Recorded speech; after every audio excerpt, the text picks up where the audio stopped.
Welcome, folks, to another episode of Coming Attractions, a presentation of Garbage Theater. I'm your host, Chase, with my co-hosts, Blake and John. Yo! I guess tagline pending still. I don't know what to say.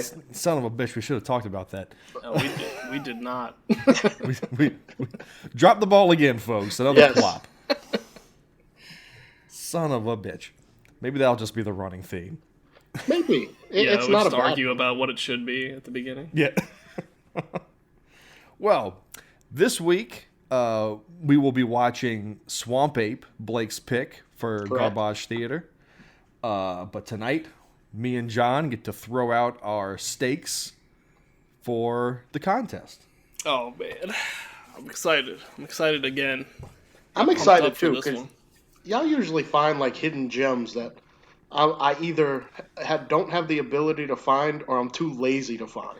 Well, I switched gears with mine because we've been in Garbage Theater, we tend to get into the horror niche and we have a hard time getting out of it. True. It takes Steven Seagal to get us out of it. God bless him. So I went a completely different direction in genre with mine, purposefully, and I found a bunch of stuff. Should I just go first since I already started? Yeah, go ahead. Hey, okay. Can I got a couple of corrections and additions to like past shit that we never resolved. Oh Lord. Oh, okay. Is it about the boat going 17 knots? Because if not, I don't want to hear about it. No, I'm 100% right about that. Just a couple of things. Go ahead. Just a couple of things real quick. So, sarsaparilla is made from the sarsaparilla root, and root beer is made from the sassafras root. Ah. So why do roots have such silly names? I don't know. That's the sort of classic, versions. Nowadays, some root beer has sarsaparilla in it, and blah, blah. But that's the classic shit. Okay, well, I gotta tell you, I've been losing sleep this last week, and thank God we've cleared this up. I'm telling you, if we're gonna bill ourselves as educational as we were, we gotta be right. So I gotta correct myself on the meaning of derision. It does not mean, it is not synonymous with incredulous or incredulity. It means contemptuous ridicule or mockery. So there's that. Wow, that's what you get. You try to come in here with your fancy words, thinking you're gonna impress people, and boom, you got shit. And then you end up looking like an asshole. Exactly. Yeah. So don't do that no more. I'm sorry. I'm sorry, everybody. Yes. And the movie that Chase was trying to think of with Jeff Bridges and Tommy Lee Jones, Blown Away, is called Blown Away. Yeah, I thought of that right after we got off too. Huh. All right, that's all I got. Oh wait, the only other thing is that I watched Ninja Turtles Out of the Shadows. Awesome movie. It really wasn't too bad. It actually kind of won me over. Thank you. I got problems, but like for the most part, like it was basically the cartoon come to life. I refused to watch the second one after the first one, but I have heard that it was much, much better. I thought it was a lot better. They steered it back onto the road a little bit. Yes. Yeah, they did. But in that, you have to admit the first one was not as good as that. Shying on terrible. No. I did not like the first one. This isn't talking about Ninja Turtles. Even though it should be, we should move on. We're moving on. Okay.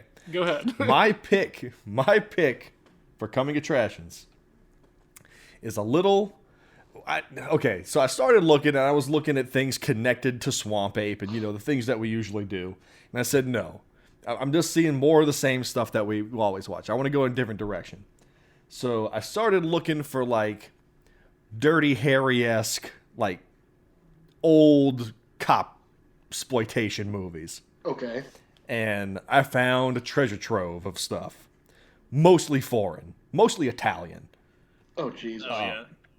Like, pitifully dubbed Italian. But I did find a couple little gems.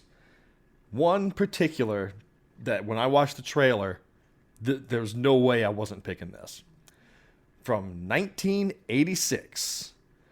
My pick is The Stabilizer. Right away, it sounds like something I do not want to watch. It is a crime slash, I want to say martial arts slash action film out of a little country, Indonesia. Oh. Yes. Dubbed magnificent. Just mwah. Yeah. Wonderful dubbing. It is distributed by Troma to give you an idea of what's coming. Oh, wow. That's Interesting. That's saying a lot. Yeah. So 2 stars on Amazon, but a respectable 6 stars on IMDb. Well.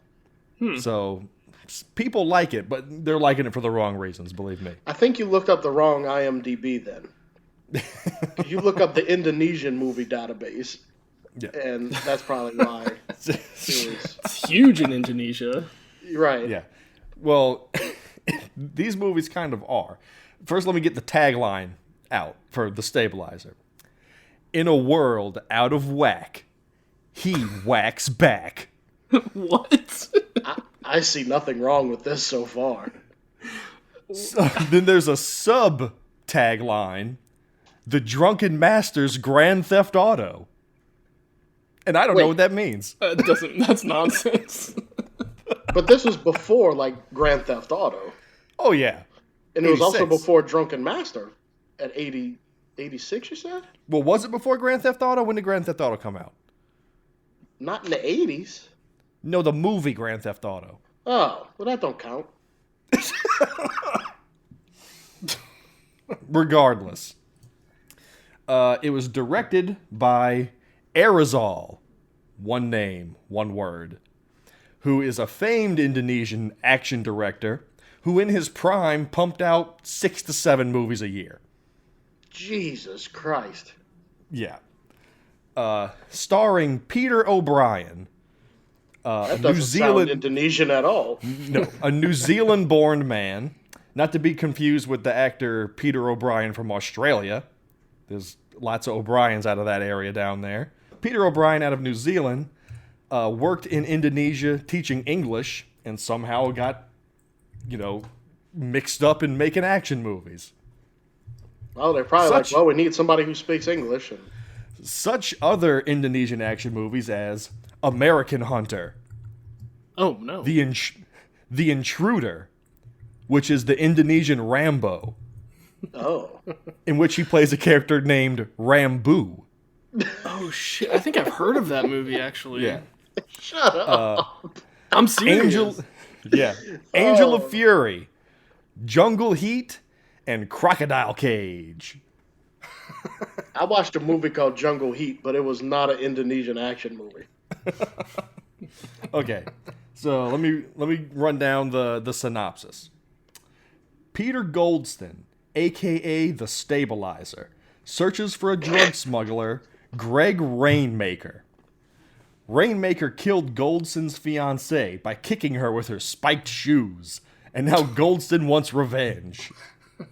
Meanwhile... Can I stop you? Because I'm a little slow. He kicked her with her shoes? With his spiked shoes. Oh, you said her, I do believe. Okay. Oh, did I? You might have. I could be wrong. That could have made more sense than what this is. Okay, keep going. I'm sorry. Meanwhile, Rainmaker has kidnapped the famous Professor Protost, and the Stabilizer teams up with his daughter Christina to save the professor and bring Rainmaker down for good. This synopsis was the only one that I could find that wasn't like a sentence, and it was written by someone on IMDb that still has an AOL.com email. I like how the only normal name in this movie is Christina. Everything else is the Stabilizer, Rainmaker. Reviews. uniquely bad, even for Troma. Okay. Dummies and slow-mo aplenty. And I can attest to that, because watching the trailer, I had a moment where I went, holy shit, did I just see someone die? And it was a Jeep tumbling over with a ragdoll inside of it. And 3, essential Indonesian trash. Well, as long as it's essential. Yeah. A little fun fact here.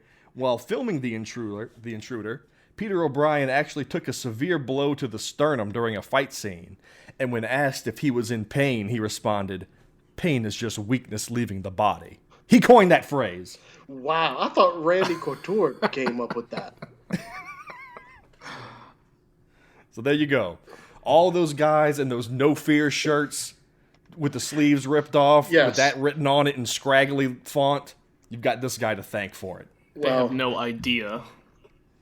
Whatever you said, he was kicked in the sternum, and when asked about it, the only thing, if asked if he was hurt, he said, "Why, yes, yes, it hurts." But now let me explain to you what hurt is. He was kicked in the sternum by her shoe. So that's my pick. The trailer is batshit insane. Okay. Where he's karate fighting people with a motorcycle. He takes out like a whole warehouse of people and never gets off a motorcycle. His fighting style is basically just throwing his body at people. The whole movie's about him disrupting this cocaine ring, and I guarantee you all the coke in this movie is actual coke, and they had none left over when they were at production. This probably is true. So that's mine. Oh man. Okay. That sounds hard awesome. to beat. Well, I might not really beat it. I feel like I can equal it. Okay. At least. That's fine. That's still a tall order, but go ahead. We took similar approaches, I think, this time. I was looking for something a little weird, a little different. And I came across some ninja movies. And as I started looking into them, I realized that I had seen one of these movies a long time ago, and it was one of the most hilarious movie watching experiences of my life. So I started looking into this director and all the movies he's done, and I went with his sort of what people described as his quintessential one. And that's why it's only on YouTube. That's the one I chose, had to be only on YouTube because it's not on Amazon right now, but it's called Ninja Terminator 1985. Wow. That's quite the title. I'm expecting a lot. It's got a lot to live up to. You shouldn't. It's directed by a man named Godfrey Ho. And I think his claim to fame, something that people may actually have seen, is have you ever seen that YouTube clip titled the best fight scene of all time or whatever? And it's those two really intense guys with no shirts with mullets going at it. Oh yeah. I know what you're Maybe. talking about. It's from a movie called Undefeatable. And okay. That's one of his more recent movies. But this is more quintessential Godfrey Ho. What he did back in his time was he would buy up really obscure or unfinished movies from all over Asia, and then he would film his own stuff, usually featuring goofy looking mustachioed white men in ninja costumes. Really stupid ninja costumes that say ninja on the headband. Nice. I'm picturing Super Mario in a ninja costume. Essentially. And then he would cut this footage all together, sort of make a plot out of it, and then dub over the whole thing. So how you make a movie. I was about to say that's one way to make a movie. I mean, so they're all just nonsense. They barely hold together as movies. They have you'll have characters on the phone, like the characters he shot on the phone with characters in this other movie. It's very weird. It's a very strange experience. And then the two parts of the movie have basically nothing to do with each other. It's just ninjas fighting, and then the other part will be like a cop drama or something. It's very weird.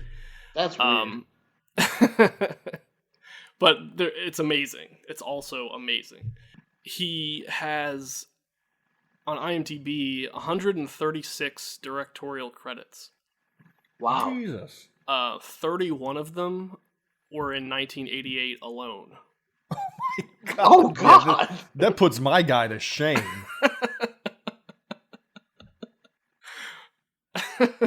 Well, there's a reason for that too, because so the star, one of his stars was a man named Richard Harrison, and he's an American, but he's mostly known for doing cheap European movies. I was going to say strong Asian name. Yeah. He actually turned down Fistful of Dollars and recommended Clint Eastwood for the role. So that's his most famous thing is turning down. So we have him to Fistful of thank Dollars. for Clint Eastwood westerns. Exactly. So he worked with this Godfrey Ho character a couple of times, but good old Godfrey just took all the footage that they shot and started cutting it into all these other movies too. So he ended up being the star of 12 movies without knowing it. So, but it'd be the same scenes, just in different movies? Yes. Or just the different footage, but he would reuse footage. That's awesome. It's bonkers. It's the most insane movie making story ever. And this guy started out working with the Shaw Brothers. He was a assistant director on some Shaw Brothers movies. Worked alongside John Woo. Wow. but then You know in what the he 80s, sounds like? He sounds like, whenever people tell you, if you're starting a business, it's best not to know what you're doing so you don't fall into the same things that other people do, the way it's always been done type of thing. It sounds like this guy just said, you know what? You can make so many movies if you just reuse footage, and he didn't have anybody there to say, no, you can't do that. So he just did it. yeah. I like this guy. And it was all legal. I mean, he wasn't doing anything illegal. No, he just came did to it a America. different way. Yeah. He noticed there was a big ninja movie, surge in America, and people were watching, so he just kept making them. Almost all of his movies have the word ninja in the title. Funny enough, this is around the time that Chase was wearing a ninja costume every year for Halloween. So There you go. That's it. There you go. He knew he knew what he was doing. that's right.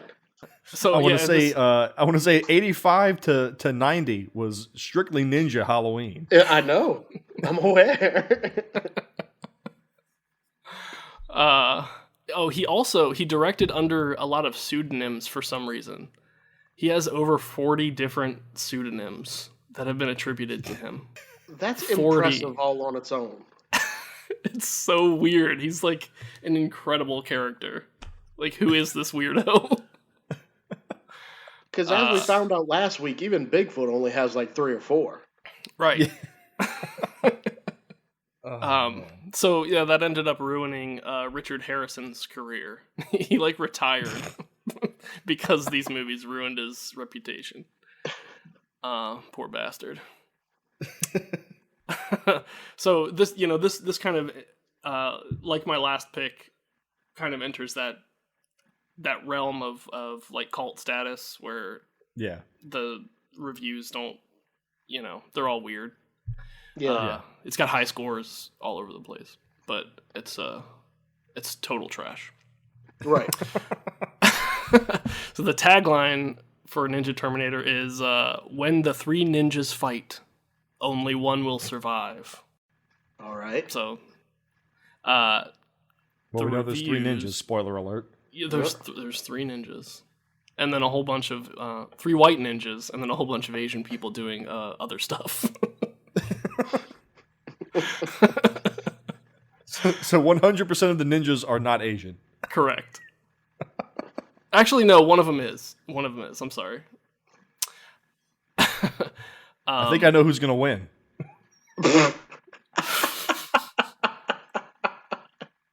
Old Dick Harrison's gonna win, apparently. Oh yeah, there's another guy, another actor in this name. His name is Bruce Stallion.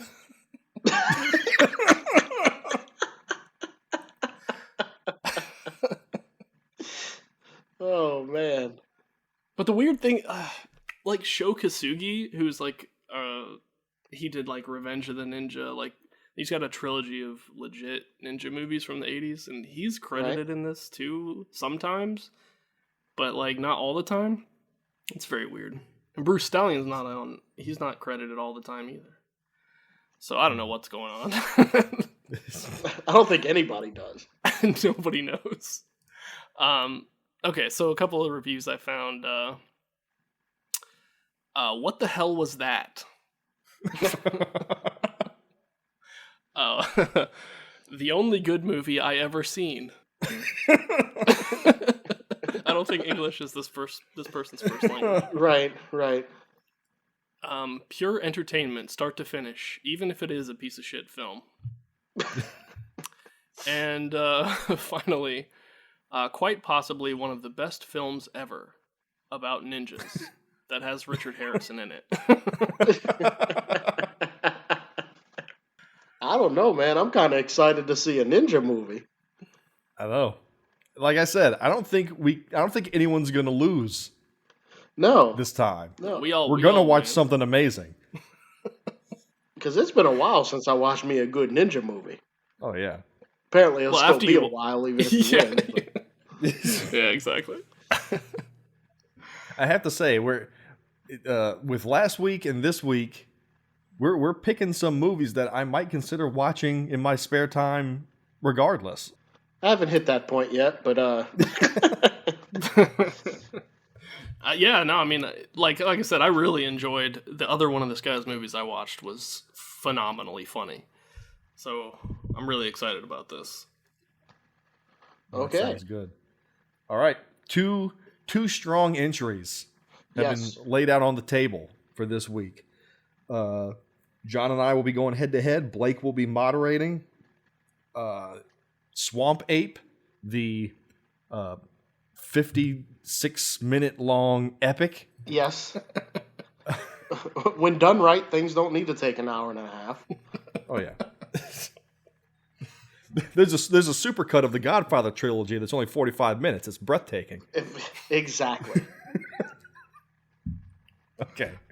So, yeah, we'll be putting the trailers for both of those up on the Facebook page, so check those out when we do. Let us know what you think of them. And we will see you folks next week for Garbage Theater Presents Swamp Ape.